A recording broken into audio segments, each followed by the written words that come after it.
और आपका बैठना नुकसान होगा। तनिषा अब मिजाज बनाई सब है, बदल गई। बोलो तो मैं बताऊं, मिजाज बनाई सब है। माई का आशीर्वाद, चाहे दुर्गा माई का आशीर्वाद, चाहे सरस्वती माई का आशीर्वाद, चाहे बने माई का आशीर्वाद,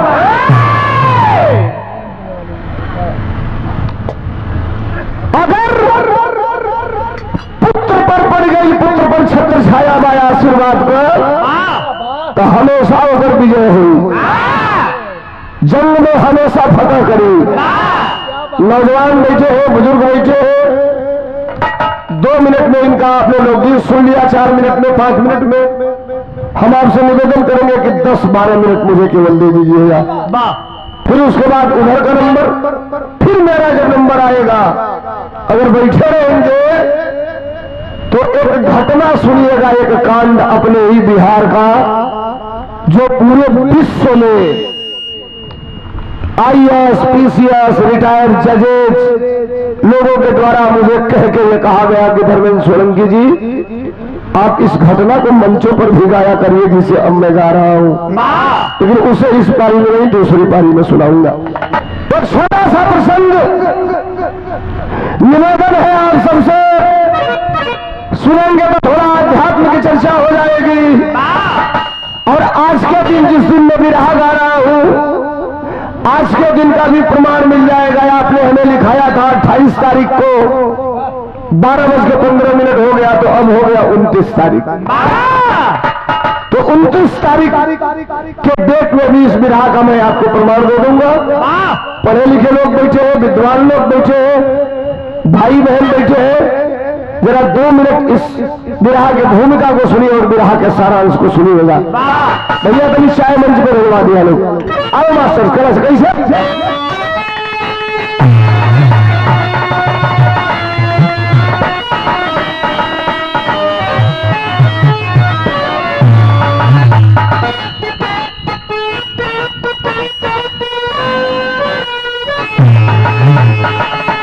बात कब की है, हल्ला दंगा तू लोग न करिए, हमारी बात लोग के समझ में आ जाओ, इतने भर का प्रयास करिए लोग।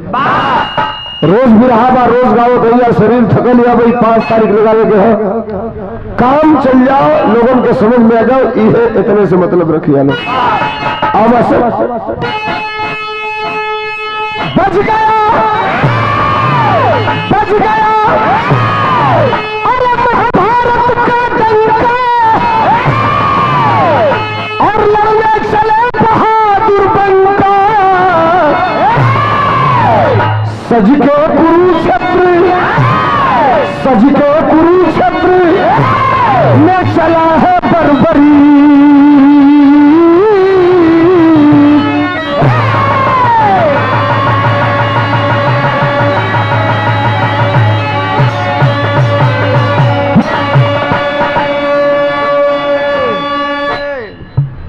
बज गया महाभारत का डंका, लड़ने चले बहादुर बनका, सज के कुरुक्षेत्र में चला है बर्बरी।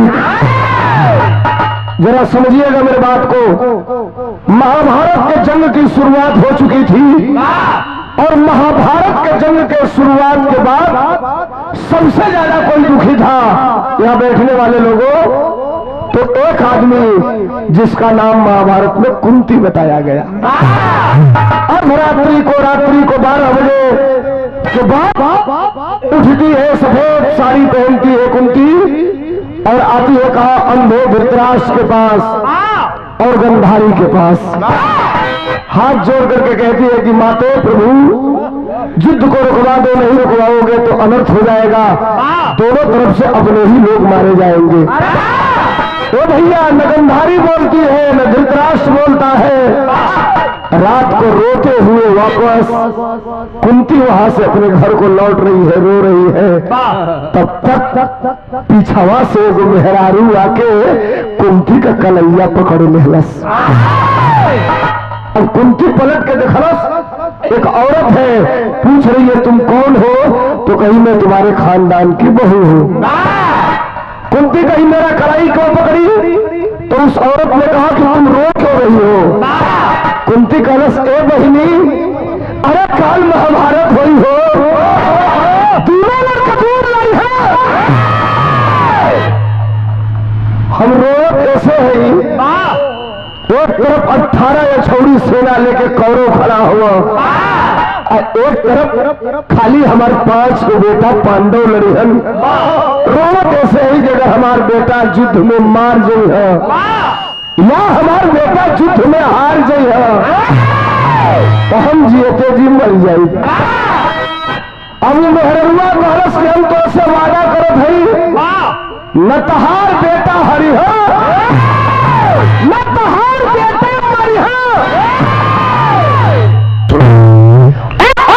समझिए बात को।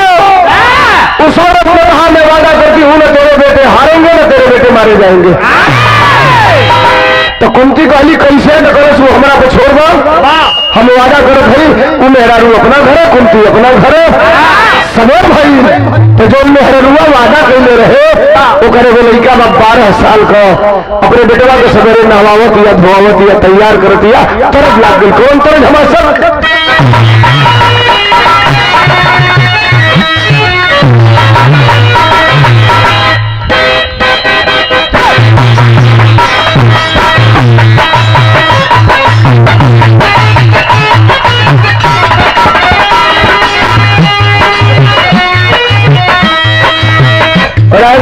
बात नहीं छोड़ा, मैं कोनो दिक्कत नहीं कर। तरफ या मास्टर मजा बताओ, कौन मेहरारू का मरद जाते हैं परदेश, पकड़ के पीछे से गली से चिकोटी कटलस मरदा तो गलस गलस का हरे, गलस खाया जाता है तो कमाए जाते नहीं, गलस न जा, गलस ना जाए कमाए तो नहीं, पेंट पेंट करे कलू है पोते लू है उठावा पर नीति शिकवा बिना जाए तैयारी कैसे। मेरे गलत जुगाड़ बताओ, तभी का जुगाड़ बताओ, का करो सही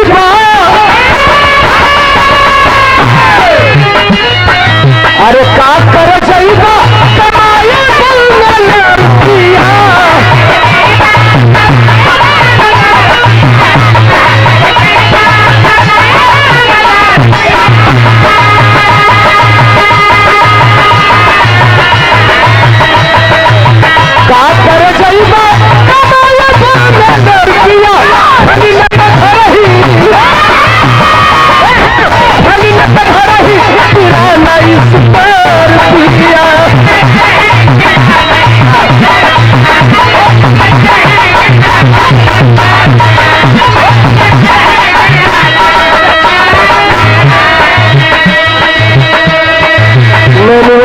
किया हो। अगर युवा सुन रहे हैं, नौजवान, तो ये समझना कि ये क्या कह रहा है रामायण महाभारत नहीं भैया, कहने को तो रामायण महाभारत है, लेकिन जो सीख इस विरहा से मिलेगी शायद आज के जमाने में 4 लाख लेकर प्रवचन करने वाला नहीं बता पाएगा। सुनिए, मैं बचाया हूं देवी दुर्गा के सामने बहुत फुहर पाकर न होके, लेकिन जो हो आपको वर्षों तक याद रहे, चमुखा में विरहा भेज है। सवेर का टाइम मेहरारू अपने लड़का के नहवा धोआ के तैयार कैलस। वो लड़कवा का नाम का रहे, महाभारत में उस बेटे का नाम बताया गया गड़बड़ी। मंच पर चाय भिजवा दे लो, कमेटी करो। महाभारत में लड़का का नाम बतावल गई गड़बड़ी। 12 साल का लड़का माई नहवा धोवा के तैयार कैलस। कलश हो बेटा तो लड़े जाए के बाद लड़का कलश कहा लड़े जाए, तो कलश की कुरुक्षेत्र में जाए के बाद, तो माई कलश की केकरी ओर से लड़ब, तो वो कलश केहू की ओर से मत लड़ी। तो कलश है माई पागल है रे, लड़ाऊ कर कहते केहू की ओर से मत लड़ी। तो महतरिया बतौलस की केकरी ओर से लड़ी। का बतौलस दूधावा करी जा, अरे दूधावा करी जा,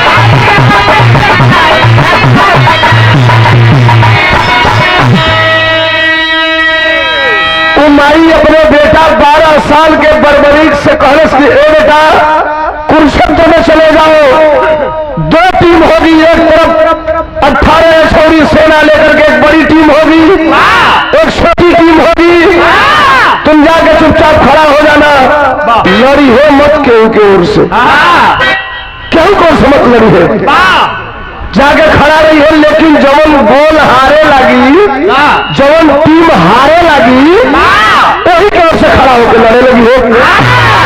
अब थोड़ा आप लोग रुक जाइए, हम इन लोग को समझा दे। तो महतरिया के कहले का मतलब जानते लोग कह रहे हैं, कुंती रोवले रहे कि एक और खाली हमारे 5 गो लड़का बना सो, एक और 18 छोड़ी सेना बा। तई महतरिया अपने लड़कवा से सीधे नहीं कोई के वही कहलस की जवन गोल हारे लगी वही कोर से खड़ा होकर लड़ी है। तो खड़ा ही बुझाल कि जवन 5 गो बाना सही कमजोर पड़ी हसो, आ जवन ढेर बाना सही मजबूत पड़ी हसो।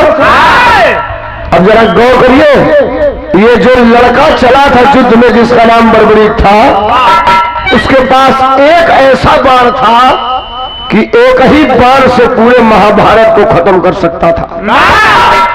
अब वो लड़का चलो लोहिया से अपने माई का पैर छोड़स, आशीर्वाद लेरस, आशीर्वाद लेके चला दोनों के बाद घन घन घन घन घन घन घन घन घन घन घन घन घन घन घन घुनना बजाता, घुनना नहीं समझा।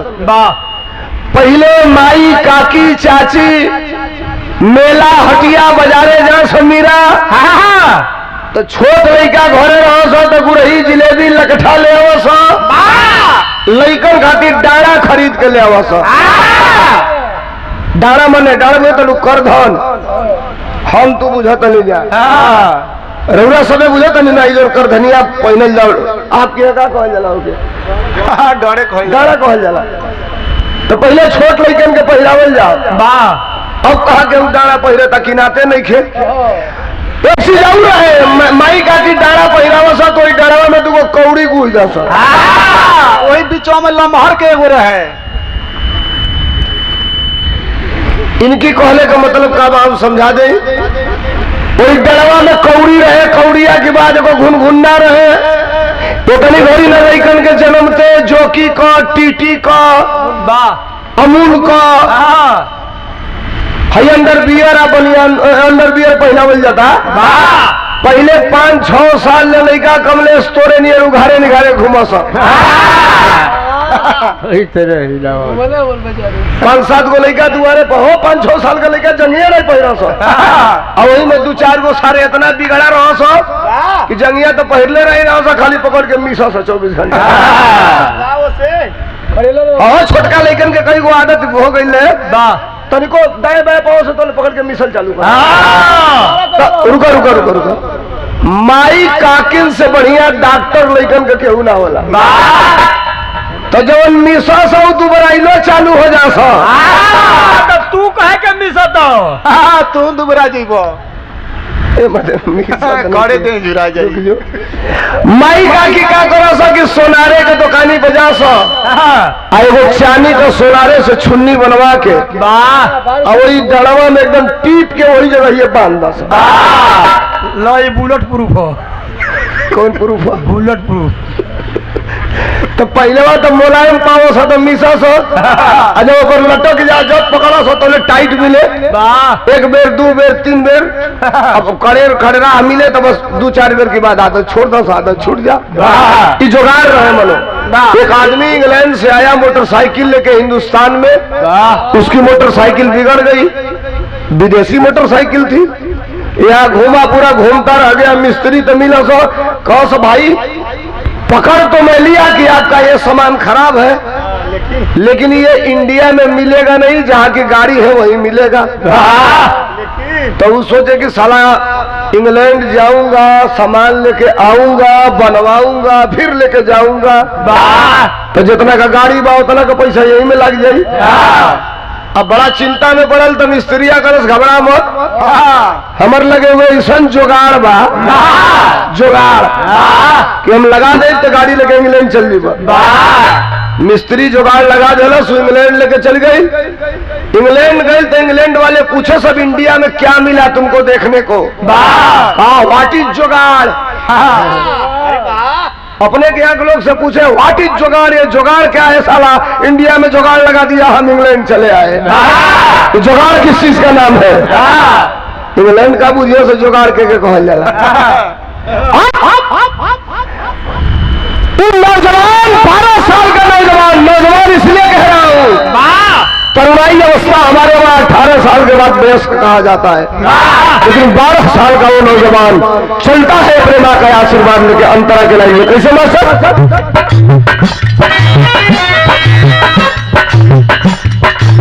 लेके धनुषा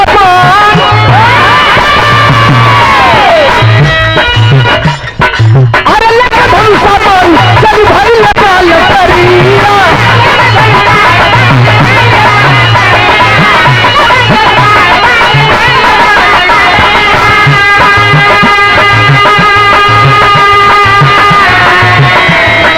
अंतर्यामी कृष्ण के तब लगली खबरिया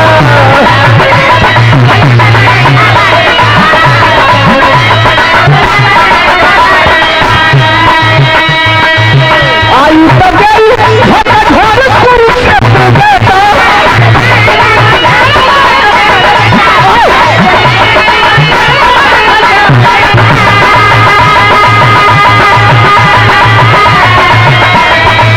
आई तो गई कुरुक्षेत्र बेटा रहिया के पूछे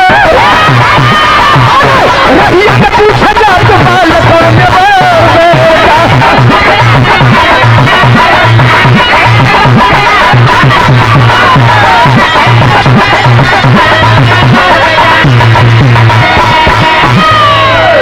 भगवान कन्हैया सवेरे के टाइम में बैठ के ध्यान नहीं ले हवन कि कल से लड़ाई हुई। अगर कौरव के तरफ से बाढ़ चला तो पांडवों की तरफ से पहला बाढ़ कौन रोकेगा? अगर पांडवों की तरफ से बाढ़ चला तो कौरवों की तरफ से पहला बाढ़ कौन रोकेगा? सुनिएगा जरा ध्यान से कहानी को। तब तक उनको ध्यान में दिखाई दिया एक लड़का आ रहा है कुरुक्षेत्र में, अगर आ जाएगा तो जो मैं चाहता हूं वो हो नहीं पाएगा। उठलन पांडव से बने की तनी सयापन अस्त्र शस्त्र संभारो लोग, हम बड़ा इमरजेंसी में बड़ी को काम खातिर चले चले। ब्राह्मण के भेष में उड़न आगे रस्तों में खड़ा हो गई और सली का धनुष मार लेके दौड़ता कुरुक्षेत्र में जाई। महाभारत का लड़ाई देखो, जो हारी ओखरे और से लड़ब। छोट लड़का भाई ये बोलत दौड़त आगे जात बा नजदीक हो आई तेरे भगवान कन्हैया का नजर पड़ल करे ए बेटा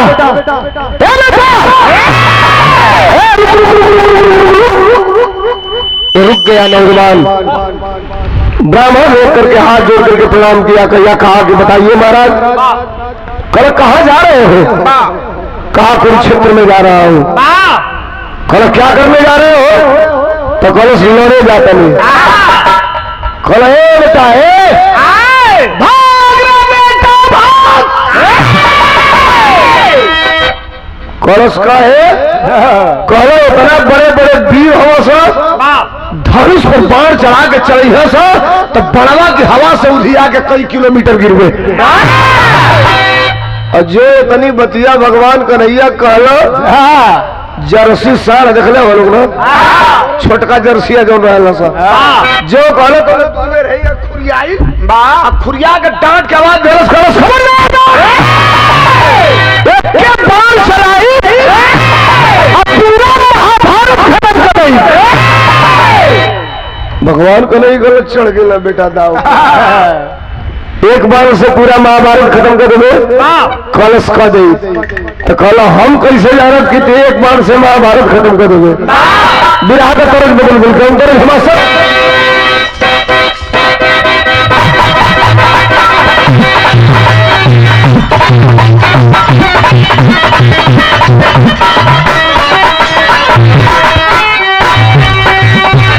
तरज नमासे बजावे करें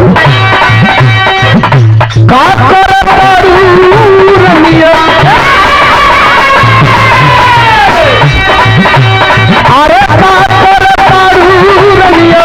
हमके बता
भैया भैया बैठ गया, बैठ जाओ। तुमने कहा है कि एक बार से पूरा महाभारत खत्म करूंगा। तो स्वर्ग ने कहा कि मैंने जो कहा है वो सही कहा है। तो कला जाने तू तो एक बार से महाभारत खत्म कर दोगे। कलश को के जोड़ने में आजमावन चाहे तो आजमाना कभी सुनिएगा भी रहा सुनने वाले भाई। उन्नी नजर टिकोने भगवान को नैया वो तो पीपरा का पेड़ है, वही पीपरा की पेड़वा के नीचे आके खड़ा हो गई और लंगेवा से बात कर लगा कहो मास्टर पूरा या करा हल्ला पान अरे पूरा या करा हल्ला पान गिरता देखा बोला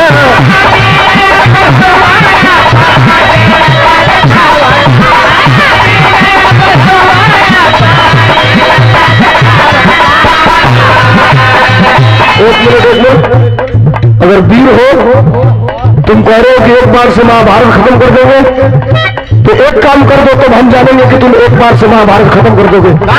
लेकिन अगर उसका चीज तो भगवान का नैया बनेगा। काम है तुमने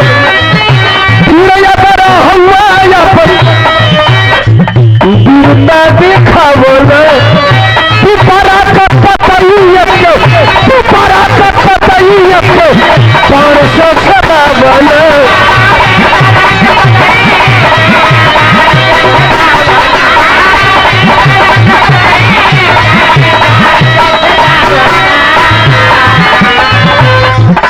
जहाँ खड़ा रहे वो पीपल के पेड़ के नीचे। ये पीपल का पेड़ है ना, एक बार से अगर पीपल के पेड़ के सभी पत्ते को छेड़ दोगे तो मैं समझूंगा कि तुम एक बार से पूरे महाभारत को खत्म कर सकते हो।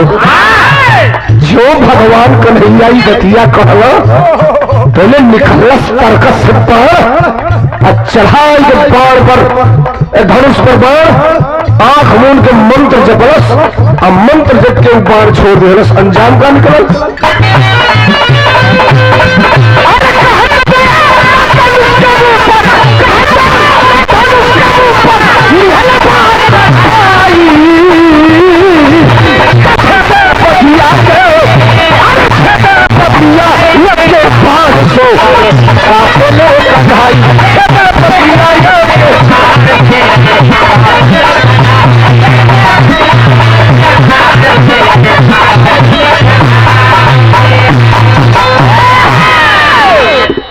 चढ़ाई के धनुष पर बाण और चढ़ा दिया बाण। सनसनाता हुआ वह बाण जैसे मेहरारू गुदरा सुयली से सुई डोरा से वैसे ही पीपरा का पूरा पतैया छेदत छेदत छेदत छेदत। अब वही बड़वा चलावे वाला रहे ऊपर तो भगवान को करामात को दिल मंत्रा जब पढ़त रहे बड़वा चलावे खातिर वही समैया एगो पीपरा का पतैया तूर के और निचवा गिरा के अपने पैरवा से दबा ले बाढ़ चला पूरे पीपल के पत्ते को छेड़ते छेड़ते वह बाढ़ आगे भगवान कन्हैया की पंजा पर खड़ा होकर गन गन गन गन गन गन गन गन नाचने लगा। भगवान कन्हैया को अरे नहीं कहा हम कहले पीपल को पतई छेदे के तो बड़वा हमारी यही पंजवा पका करता कलश तोरी पंजवा के नीचवा एगो पीपर को पतई बा पैरवा हटैबा तो पतैया के छेदी और ना हटैबा तो तार पैरवा के पंजवा छेद के वो पतैया के छेदी। जो कहलस की पैरवा के पंजवा छेद के पतैया छेदी तो सारे पगलाइल भाई कहीं पैरवा मत छेद दे। पैर हटौलन बाण पतई को छेदा और पकड़ के बाण फिर अपने तरकस में रख लिया। कहा प्रणाम अब मैं जा रहा हूं, जहां जा रहा हूं मुझे जाने दीजिए। जो 2 कदम आगे बढ़ा तब तक भगवान कन्हैया कहला कि बहादुर लग रहे हो यार। कहला से मर्दे आंधर हवा का तो जो कहला वो कह दहली और गरीबादों को हतला कि बहादुर लग रहे हो यार। भगवान कन्हैया कहो नहीं बेटा, जो बहादुर होता है ना वो दानी ही होता है। कलश तो हम का जानी कि भिखमंगे से हमारे पाला पर बिहाने बिहाने हमके जाए एक बार जूत होने तू ऐसा खड़ा होकर कह दो जो वीर होता है वो दानी होता है। मांगा क्या मांगना चाहते जो मंगवा वो दे। भगवान करैया कहला कि नहीं, लौंडी लफाड़ी से मैं नहीं मांगता, मांग दूं अगर नहीं दोगे तो मेरी जबान खाली जाएगी। बाप की आवाज दिया, कहा खबरदार जो मांगोगे अभी दूंगा। भगवान करेगा कहला 3 वचन दे, तो कहले जो मांगोगे वो दूंगा, जो मांगोगे वो दूंगा, जो मांगोगे वो दूंगा। कबो कबो जबान दिहले में भी आदमी फंस जाला, धोखा हो जाला, धोखा हो जाला। आधा मिनट तान लोग रोकत नहीं, एक बेर जमराज जी का पोथी पतरा भी ला गई जमराज का। एक हफ्ता बाद उनका डायरी मिलल तो देखना खोल के तो एक आदमी अपने अर्दुआई से 1 हफ्ता अधिका जिंदा रह गई है। बस अलो करे दुआरी पर राम शरण विश्वकर्मा रहला, अलो उनकी दुआरी पर बसूला लेके वो बढ़त रहला। खुरपा का बेट कहला है तुम्हारा टाइम खत्म हो गया है चलो। तो कलश तू के हवा, तो कलम मैं जमराज हूँ। जान गल की जमराज है कलश, जमरजवा सारे मुआई जरूर मानी ना हमके। कलश है महाराज 1 हफ्ता अगर अपने मन से हमके छोड़ले हैं तो हाथ जोड़े थे रात भर खाते हमके और मौका दे दो, बिहाने हमारे प्राण निकाल के लेके चल ली है। अब इतना चिरौरी कैलस जमराज कहल कि आज का दिनवा जिए गइल बा तरतिया पर छोड़ द। कलश सवेरे आई 10 बजे, कलश ठीक बा।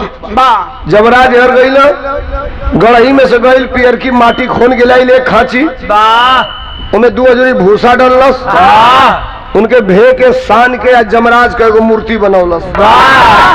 1 पाजा फूल मंगा लेलस, 1 मुठ्ठा अगरबत्ती। अब बैठ गई सवेरे 5 बजे से मूर्ति के लगे, जब 9-10 बजल भैंसा पर बैठ के हर हर हर हर जब जमराज आवत हवन, जब आवाज सुनलस तो जान के बेस तोले वही जमराज की मटिया की मूर्तिया के माला पहिरा के अगरबत्तियां धरा के अलग अलग दिखावे, एक गो मंत्र खाली बोले, ओम जमराय नमः, ओम जमराय नमः। जमराज भैंसा लेके दुआरी पर, साला मृतलोक में हमारा आज तो कोई पुजारी नहीं रहा, सब देवी देवता का है, पहला भक्त मिल गया हमारा मृतलोक में। करो भाई देख कितना पूजा पाठ करबे तो के मुआई जरूर तो के जले बात तोर प्राण हरब ओले की तोरा रुआई खत्म हो गइल बा। कलश मुआवो चाहे जी आवो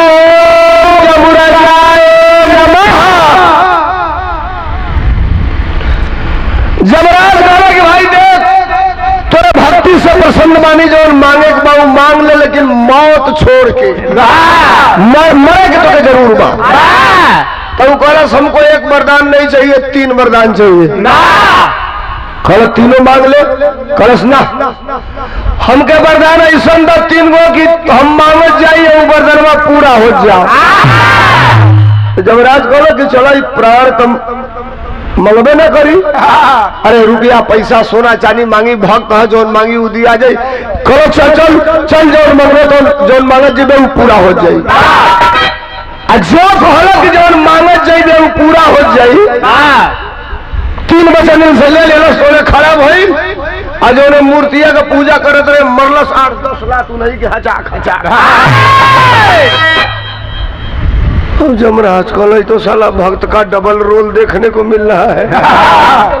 नकली भक्त निकल गया, तो नकली भक्त निकल गया।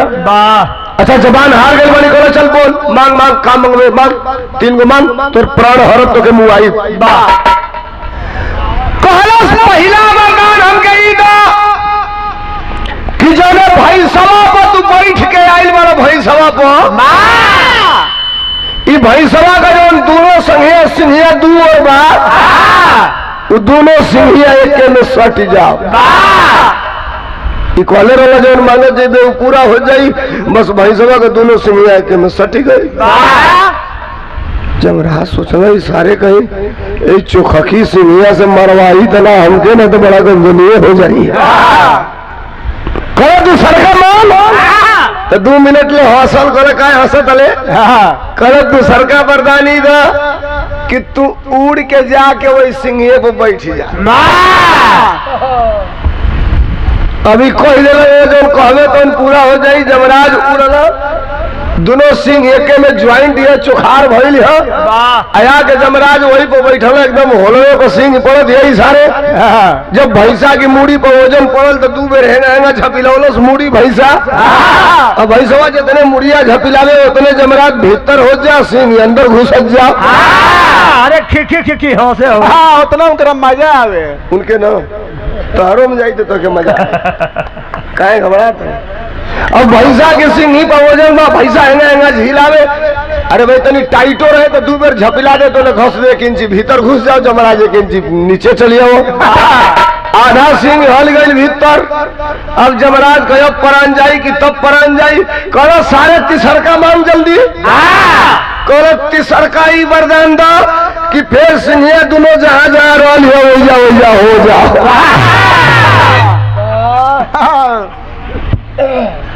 अब कूद के भगला जमराज ऊपर से कहला भैया तो के मुआइब ना सारे इधर होते। एजा हमार दुर्दशा को देले वहीजा जाके कहीं छाकू नहीं सर आदमी के दुर्दशा को देले तो बड़ा फांसी में पड़ जाए पड़ी यही जगह। छोड़ के भाग गए कबो कबो फंस जाला। वचन दिहल वरदान दिहल। आइए भगवान ब्राह्मण के भेष में है, वो लड़का पहचान नहीं रहा है। 3 वचन ले लिए कि जो मांगोगे वो दूंगा, कहे जो दानी होता है वो वीर भी होता है। हम मांगिए तो भगवान कन्हैया ने उस 12 साल के बर्बरीक से मांगा। क्या मांगा मास्टर विरहा के तेरी में?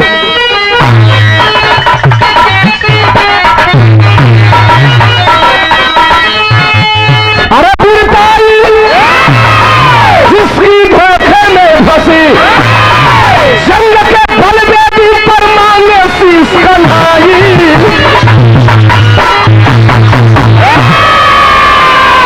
जंग के बलवेदी पर मांगे शीश कन्हाई, पीरताई जिसकी धोखे में फंसी। ब्राह्मण रूपी श्री कृष्ण ने कहा आपन कटार निकाल के अपने हाथे आपन गर्दन काट के छोटा पकड़ के हम अपन हथेली फैलौले हैं, हमारे हथेली पर रख दे। कल सैनिक में और बोला कहला अपन गर्दन काट के अपने हाथे हमारी हथेलिया पर रख दे।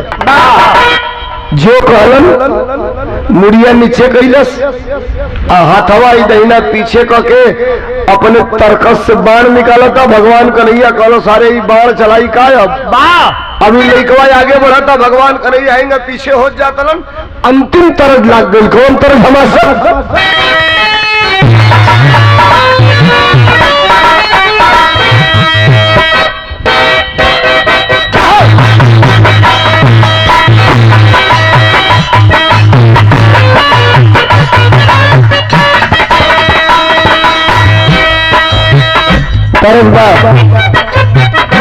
पहले माई बहन हाथे पे घटना कटवाओ। माई काकी का नाम लिखाओ लाल मुनि देवी, बतासी देवी, सुखराजी देवी, कई गो देवी नाम लिखाओ। पहले माई बहन बाही पे घटना कटवाओ।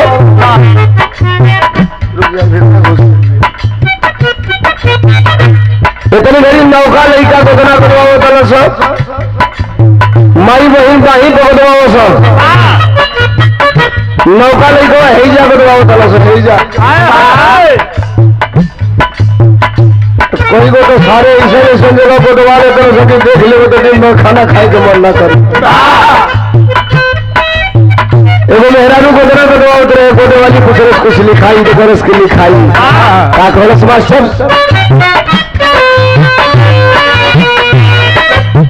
चूड़िया परिणाम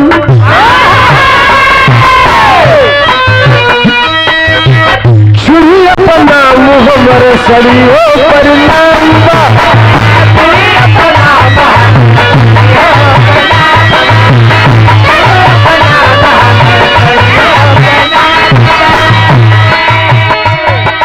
अरे उनका खातिर हमारी जिंदगी तमाम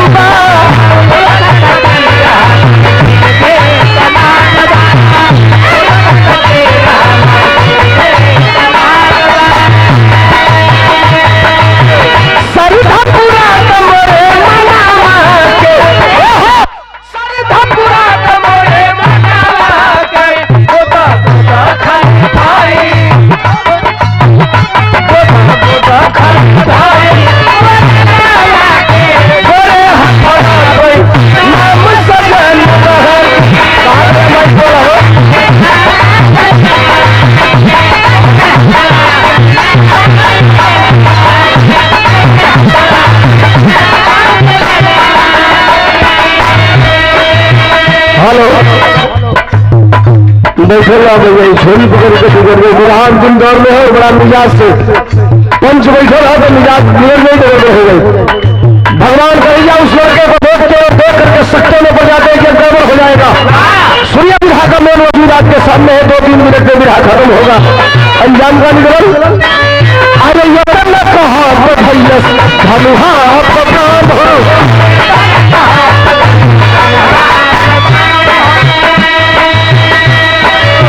कारण बता बना कले लो पहचान है सबसे बड़ो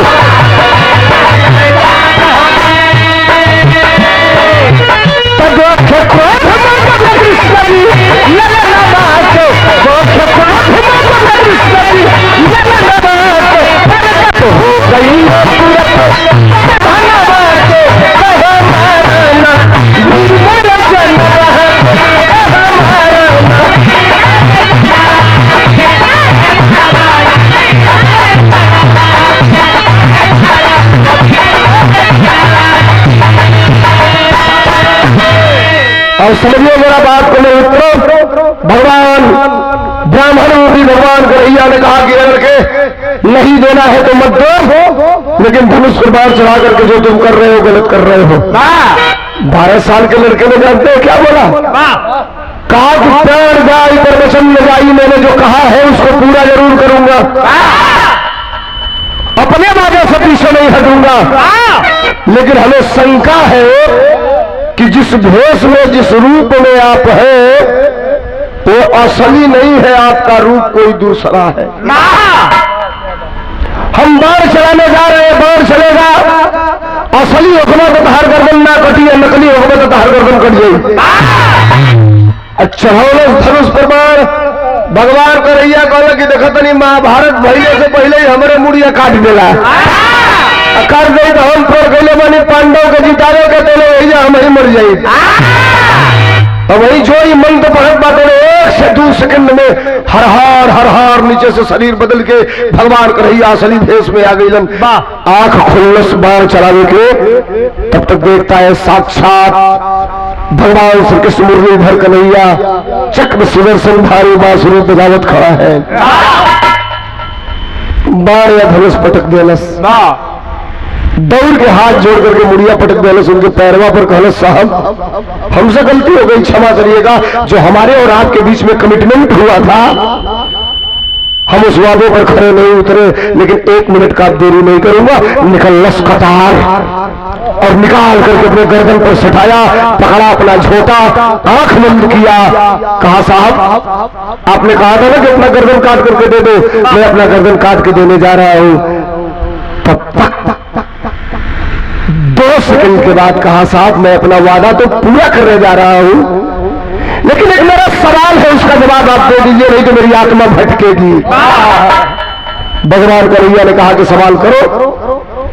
कलश ऐसा तू जवन जवन कहला तवन तवन हम कहीं कहला पिपरे के बताई छेद दे छेदली, एक बार में छेद दे, के बार में छेदली। हमार गलती का बा, हमार कसूर का बा कि हमार गर्दनवा हम वहीं से कटवावत हम हमारे गर्दन काट के तो दे जाते नहीं, लेकिन तनी तुम्हें बता दा। भगवान कन्हैया ने कहा सही सवाल किया तुमने बेटा, नहीं बताऊंगा तो तेरी मरी हुई आत्मा भटकेगी। सुन तू जानना चाहते हो ना कि तेरा गर्दन क्यों काट रहा हूं, कटवा रहा हूं तुम्ही से? जिस लड़ाई में तू जा रहा है उसका नाम है महाभारत, और तू जाकर के खड़ा रहेगा, कौरव के रूप में अधर्म खड़ा है, और एक तरफ तेरे खानदान के बाबा दादा याजा परपाजा है, पांडव के रूप में धर्म खड़ा है। मैंने प्रण किया है धर्म को जिताऊंगा, अधर्म को हराऊंगा। अधर्म जब कौरव हारेगा, अगर तू कुरुक्षेत्र में रहेगा तो तुमने अपने मां को वचन दिया है कि जो हारेगा उसी की तरफ से खड़ा होकर तू लड़ेगा। तो हम पांडव के जिताई, कौरव के हराई, अत्य कुरुक्षेत्र में रहोगे तो कौरव की ओर से तुम लड़ोगे और और तुम्हारे पास एक ही ऐसा बाण है कि अगर चला दोगे तो पांडवों के साथ मेरी भी मृत्यु निश्चित है। धर्म हार जाएगा। धर्म को जिताने के लिए, तेरे खानदान के लोगों को जिताने के लिए, सत्य की विजय कराने के लिए तेरा गर्दन काटना जरूरी है। ठीक साहब, ठीक साहब। कटार फिर निकाला, गर्दन पे सटाया, पकड़ा झोटा और खचाक दे कटना सापन गर्दन। भगवान कन्हैया हाथ ऐसे फैलौले हो, अपनी हाथवा हो ई झोटवा पकड़ के अब भगवान कन्हैया की गदोरिया पे मुड़िया पटक दिया। फच में खून का छीटा भगवान कन्हैया का मुंह पर पड़ल, ऐसे कछलन कांच के मुड़िया को रियत तकलन तो टप टप टप टप टप वो कटल की मुड़िया की आंखिया से 2 ठोप आंस चू गई। बहादुर रोते नहीं है, रो क्यों रहा है साहब? हमारे मनसा रहने के महाभारत का लड़ाई दिखती बड़ा श्रद्धा हो, अब वो श्रद्धा भी मेरी खत्म हो गई। कल अगर तेरी मनसा थी महाभारत की लड़ाई देखने की तो मैं तुमसे वादा करता हूं कि तू महाभारत का लड़ाई देखेगा और पूरा देखेगा। और भगवान कन्हैया ने हाथ ऐसे उठाया, वो कटल की मुड़िया चल गई आसमान में। अब ऐजा का बात ऐजे छोड़ा, भगवान कन्हैया कुरुक्षेत्र में आए, महाभारत की शुरुआत हुई। महाभारत खत्म हो गया, कौरव हार गए, पांडव विजेता हो गए। महाभारत की लड़ाई कितने दिन चली? मैं आप ही लोगों से पूछ रहा हूं, महाभारत की लड़ाई को दिन चल रहे? अनेरे सर करवानी के बनो। अबे पूछी कि आज हूँ उर्फी जवेद भी है, वो उर्फी वो तरकारी का कपड़ा पहिरे ले, कब ढेर कब टमाटर का पहिरे लगे ले, जहाँ जहाँ गड़बड़ बा वो जो टमाटर चिपका दे ले खाली। धन्य प्रभु में पूछी कि ओकर ड्रेस आज का कैसन बा, तब 25 को नौजवान बता दिया। महाभारत की लड़ाई 18 दिन चली थी साहब। इतिहास पढ़िए आप, पढ़ना पड़ेगा आपको, इतिहास पढ़ना पड़ेगा आपको, बिरसा मुंडा को पढ़ना पड़ेगा, पेरियार को पढ़ना पड़ेगा, लड़ाई को पढ़ना पड़ेगा आपको, डॉक्टर B.R. अम्बेडकर को, अगर अपने बेटे और बेटियों की बेहतरी चाहते हैं तब। महाभारत की लड़ाई खत्म हो गई, कौरव मार दिए गए, हार गए, पांडव विजेता हुए। जाके आराम करो थोड़ा, 1 हफ्ता की बात है, सुना अंतिम प्रमाण। 1 हफ्ता की बात, भीम का नींद टूटल है आगे दुआरी पर, 7 दिन सुतल हो, कई दिन लड़ाई लड़ने की बात उठल हो, सवेरे ऐठा चलत हो, दुआरी पे आई कि अपन गदा ले हलो, कल बाहरे हमार गदा ना रहो, वही तो महाभारत का लड़ाई ना जीतल रही। जे सामने पड़ल मरली एक गदा तो खरबूजा नहीं फाट के उनका खबर हुई छितिर आ गई। तो अर्जुन जगल आंख में से तैला कहला कहो बड़ कहूं कैसन फाटत हवा, कल कहली कि गदवा ना रही तो लड़ाइए ना जीतल गई। कला हम ना रहती, कर्ण के नाम मरले रहती, पितामह के नाम मरले रहती, तो कैसे लड़ाइया जीतल गई। अब 5 भाई अपने में बाज गए ना, हम बड़ा तो हम बड़ा, हम बड़ा तो हम बड़ा। अतोरे आ गए भगवान श्री कृष्ण, कहो कैसन पंचायत फरी आओ था लोग। तो अर्जुन बोले साहब महाभारत की लड़ाई किसने जीता आप जानते हैं?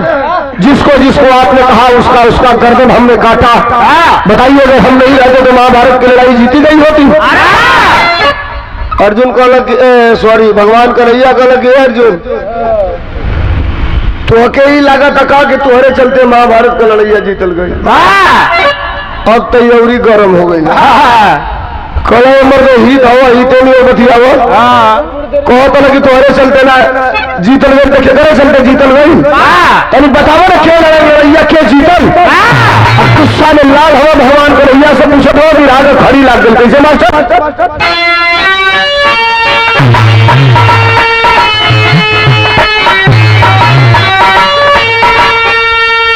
एक बज गई कुल अंदना बंदना गा के खत्म। बिरहा का प्रमाण है ये, बिरहा का कसौटी है। कहते सुनिया लो कैसे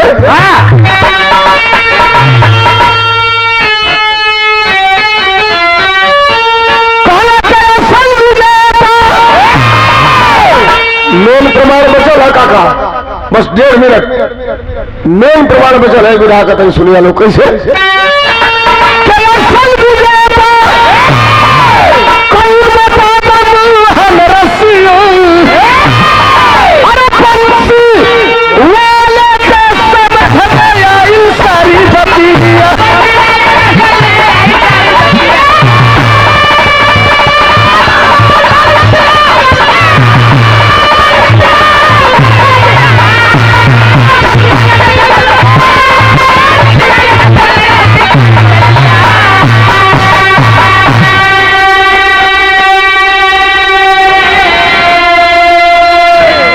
असल विजेता कौन बता दो? मोहन रसिया बंसी वाले के समझ में आई सारी बतिया। भगवान कन्हैया से मुट्ठी बांध के अर्जुन ने कहा कि आप हमें बरकरार हो, बताओ महाभारत की लड़ाई कौन जीता? एक बात मैं आपसे साफ कर दूं, 3-4 गो मरेगा, 3-4 गो मेहरारू बिरहा में। मीरा मूर्ति के तो लोग जानते लो कब से, तो लोग देखलो चाहे मत देखलो, हम वही छोट रहनी विरास वही चालू कर लेनी, तब से मीरा मूर्ति के हम देखता नहीं गाँव अब जमल ना रहे।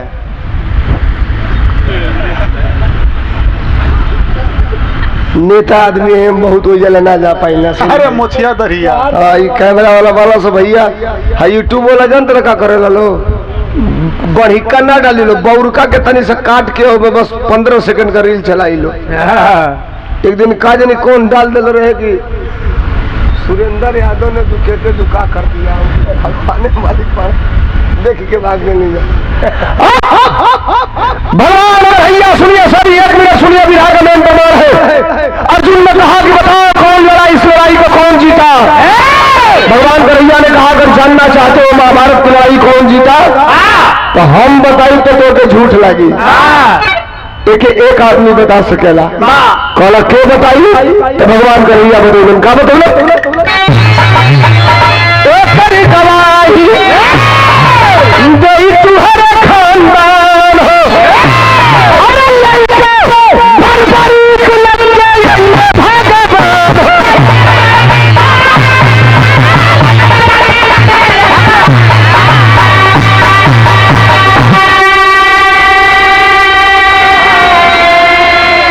चलो सुनो, मैं कहूंगा कि तुम्हें बुरा लगेगा, मेरे साथ आप लोग चलिए, मैं बताऊंगा महाभारत की लड़ाई कौन जीता।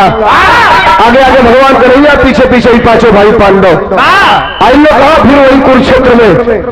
तो भैया वही कुरुक्षेत्रवा को खूनवा झुड़ैले नहीं के जम गई बा, वही मटिया पर लतवा धरत आलो तो फच फच खून फेंका था। भगवान कन्हैया से अर्जुन कहला कि मर गया 18 दिन ही लड़बोला, फिर लिया के चलिए। अब क्या मुड़ी कटवाई कहलो ना रुका, हाथवा ऐसे कहिया भगवान कन्हैया, अतले आसमान से बरबरी कौ कतल की मुड़िया आके भगवान कन्हैया की गदोरिया पर बैठी गई। अर्जुन देखले चिहुक गए, कहला ई के हो? तो कहला ई तोहरे खानदान का लड़का है अर्जुन। अब अर्जुन गुस्सा हो गया, कहला किसने इसकी मुड़ी काटा? भगवान कन्हैया कहला तनी टेम्परेचर नरम कर, शुक्र मनावा कि एकर मुड़िया कट गई तो तहार मुड़िया कटले से बच गई, एकर ना कटल नहीं तो तहार कट गई नहीं। तो लड़कवा से पूछा ये बताई कि महाभारत की लड़ाई के जीतल? अर्जुन घमंड में हो, रुतबा में हो। अर्जुन को बच्चे लड़के बताओ बताओ महाभारत की लड़ाई किसने जीता? हमको देखे तुम कितने लोगों का हमने मूड़ी काटा?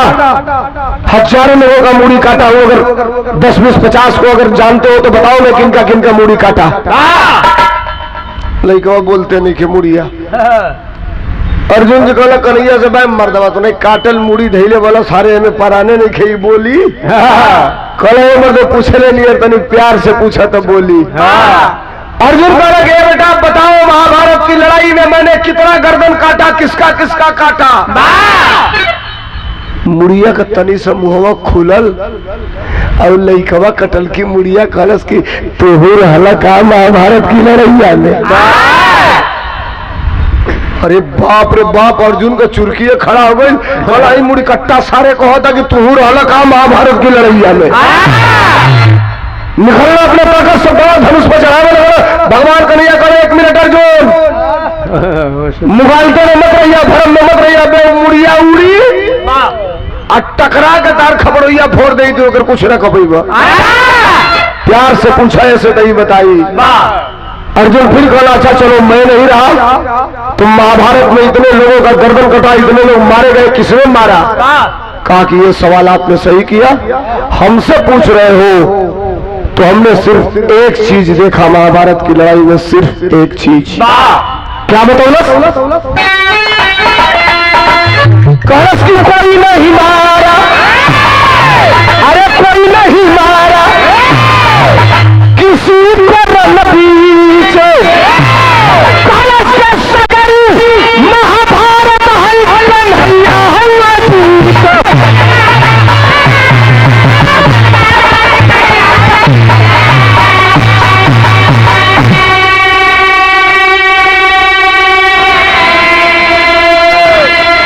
मैं पूरे महाभारत में मैंने जो देखा सिर्फ भगवान श्री कृष्ण और चक्र सुदर्शन मुझे दिखाई दे रहा था, बाकी तो मुझे कोई दिखाई नहीं दिया। हो सकेला रथवा के पिछवा खड़ा रहो, लोग बोलो हम ना देख बोलो, कब ठेले तो लो बोलो रथवा। अर्जुन कहला फिर सारे टेढ़े बोला था। चारों भाई का हाथ पकड़ लगा ऐसे चलो लोग, बतावे ना लिया लला, समझावे ना लिया लला, दिखावे ना लिया लला, ये हमने कही बेइज्जत करावे लिया लला। पांचों भाई जाए लगे लोग बोले भगवान कन्हैया पिछवा से कहला कि रुकल नहीं लो जल्दी हम उठे हैं। अर्जुन कहला आवाज चाहे वो नहीं ऊपर पड़ गया। जो कुछ दूर गई लोग बोले भगवान कन्हैया हाथवा उठौला। सुनिए बिरहा का यही प्रमाण, मुड़िया के ऊपर फेंके खाती पहले हर हर हर हर हर हर हर हर वो कटन की मुड़िया के अखिया से आंस चुए लगल, गदोरिया भर गई, भगवान कन्हैया का गिरे लगल। भगवान कन्हैया ताके उस कटे हुए शीश की तरफ कहे कि रो क्यों रहे हो। कहा साहब सबको उद्धार कर देना, सबको कल्याण कर देना, हम कबले त्रिशंकु नीर ऊपर नीचे लटकत रहो। कल क्या चाहते हो तो कल के हमारे उद्धार कर, तो कल जो थोड़े उद्धार हो जाए। पूछो तो कहो तोर उद्धार कल युग में होई। आज के डेट में 29 सितंबर सन 2025। अरे वाह, 12 बजे के बाद डेट बदल गई बा। 29 सितंबर सन 2025 के भी कटल की मुड़िया आज के डेट में बा। आज जाइए हम बिरहा गावत नहीं कहा बा, कैसे बा। भगवान कन्हैया कल कलयुग में उद्धार हुई। ये कलयुग चला था, पंडित जी लोग बियाह करावता लोग एक जनी पंडित जी के रोक देने पढ़त रहना मंत्र आर्यावर्ते भारत खंडे जम्बू द्वीपे शुक्ल पक्षे कली जुगे प्रथम चरणे। हम कहनी महाराज रुकिए, इस शिष्य की बात सुनिए। कल क्या हम कहने की अब प्रथम चरण मत कहिए, सब कहते कहते जब कलयुग पे आइए तो कहिए कली जुगे अंतिम चरण। अब अगर बात कौन चरण देखे के मिली। मेहरारू मूड़ी काट के बक्सा में बने कदे तली से एगो तो खोन के गाड़ी के माटी पात के टाइल्स लगवा के वही पर सोफा लगा के सुतत रही। हम कोनो गलती कहते नहीं कोनो बात। एगो अपनी मर्दे के मुआ देला से मेरा मुआ के सांप ले के कटवावत रहे, मर गेले की बात हो। 4-5 बेर सांपे से कटो रस की अगर तनिको परार हुई तो वो मर जाई। कहीं अभी रहिया जेल जाता ना सो बिरहिया खाली जाई तो कोनो बात रहला ढोलकियो हारमोनिया वाला टेरियो वाला जाता लो सो केहू जाले गनीमत रहला कबियो जिलो जाता लो जेल। चलो वही जो लिखी है वही में कह ले। अब अंतिम चरण में खे तो प्रथम चरण में बा गाहू बजावे वाला जेल जाए लागल। भगवान कन्हैया ने कहा कि तुम्हारा भी उद्धार होगा, कलयुग में होगा। आज के डेट में भी कटल की मुड़िया बा कलयुग में कहा बा कौन रूप में बा बरबरी का मुड़िया मास्टर बसलियापन पूरा कैले मदन मुरार हो। तो कटल की मुड़िया बरबरी का कहा भी है आज कौन रूप में भी है मास्टर बसलियापन पूरा कैले मदन मुरार हो।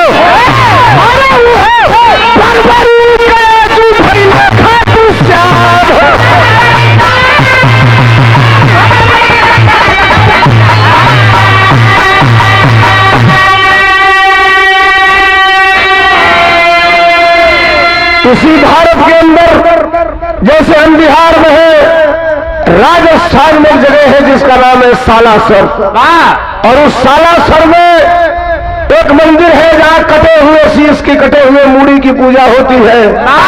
तो कटा हुआ शीश कोई और नहीं, उसी बरबरी का कटा हुआ शीश है जो आज के डेट में पूरे दुनिया में पूरे विश्व में लोग जिसे खाटू श्याम के नाम से जानते हैं। कहीं बैनर लिखल रहेला, बैनर पर अगर फोटो रहेला खाटू श्याम का तो ऊपर स्लोगन लिखल रहेला, हारे का सहारा खाटू श्याम हमारा। माई कहले रहे बेटा जे हारी तो ही की ओर से जाके लड़ी है। वह बरबरी काज के डेट में खाटू श्याम के रूप में पूजल जाला। बात हमार खत्म भइल, अंतिम लाइन है कैसे मास्टर गुरु बिहारी गुरु गणेश गुरु रामलाल गुरुखारी। देवी दुर्गा का वरदान, देवी दुर्गा का आशीर्वाद, मातृत्व शक्ति। वाह वाह। ये चाहे देवी माँ हो या अपनी माँ हो, एक माँ का आशीर्वाद एक बेटे पर था, और जब दुर्गा का आशीर्वाद किसी पर हुआ तो उन्होंने भी नरसंहार को खत्म करके सत्य का विजय कराया। कैसे मास्टर गुरु बिहारी गुरु गणेश गुरु रामलाल गुरुखारी।